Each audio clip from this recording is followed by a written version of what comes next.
mainit ang suporta na ipinamalas sa mga kababayan sa iba't ibang sektor sa Pangasinan kay dating Pangulong Rodrigo Duterte at kay senatorial candidate Pastor Apollo C. Quiboloy sa isinagawang pasasalamat kay PRRD with OFW sa Wan Chai, Hong Kong, China. Si J. Miguel Mendoza magbabalita.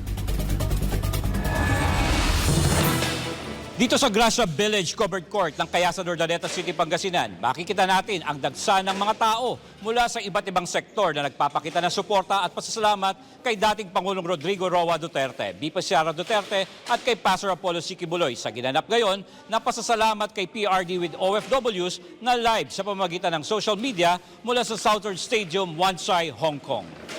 Nakiisa at nakibahagi ang iba't ibang sektor sa lalawigan ng Pangasinan ngayong linggo sa ginanap na pasasalamat kay PRD with Overseas Filipino Workers sa pamamagitan ng live streaming mula sa Southern Stadium, Wan Chai, Hong Kong. Isa sa dumalo ang dating kasama noon ni Pastor Apollo C. Quiboloy sa United Pentecostal Church na si Brother Eduardo Ventura Sr., isang pastor sa Malasiki, Pangasinan. Naniniwala si Brother Ventura na mabuti si Pastor Quiboloy at walang katotohanan ang mga ibinabatong issue sa kanya. Si Pastor Quiboloy po ay kasama ko dati sa UPC, United Pentecostal Church, na kung saan pastor na po siya noon. At wala po akong paniniwala na yung mga paninira sa kanya ay may katotohanan. Kung minsan kasi ang media ay maraming paninira. Kung kaya ko sinusuportahan ang kandidatura ni Pastor C. Quiboloy.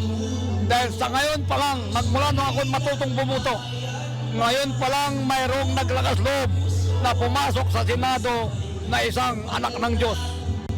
Kaya kami sumusuporta, buong sambayan ko, buong kabayan ko, buong membro ko ng Senior Citizens Association, ibinasusuporta ko si Pastor C. Quiboloy.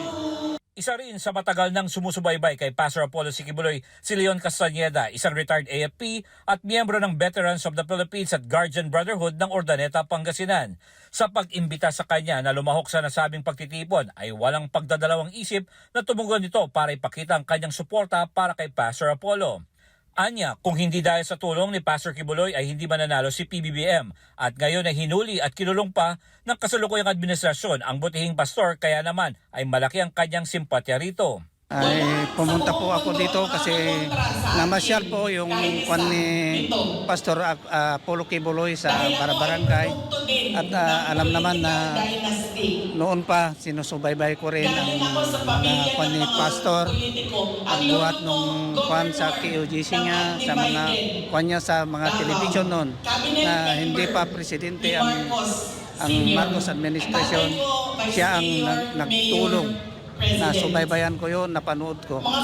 Kaya nakuan ko na hindi dahil kay Pastor ay hindi natin nakuan ang presidente sana, pero ano ngayon ang nangyari? Hinuli ang Pastor, kinulong.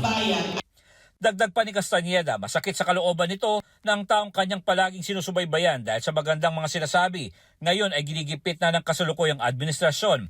Samantala, zero corruption naman ang nagustuhan ng isang estudyante sa mga plataforma ni Pastor Quiboloy. Pahayag ni Charme Ibaysa, hindi lamang silang mga estudyante ang makapagbenepisyo sa zero corruption kundi maging ng mga mahihirap na Pilipino na nasa laylayan ng bansa. Ang unang-una ko pong nagustuhan is yung zero corruption po. Kasi po bilang estudyante, hindi lang po kaming mga kabataan ang mag-benefits po. Marami po, mga mahihirap, mga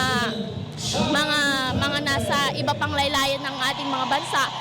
Kasi yung zero corruption po, isa po yun sa mga paraan upang magkaroon ng mas prosperity yung country natin at mas more just. And masasabi ko po na may mga kurap po at hindi po yun mawawala kasi po political engagement po yun. Pag politika, marami po yan, hindi lang po natin masabi.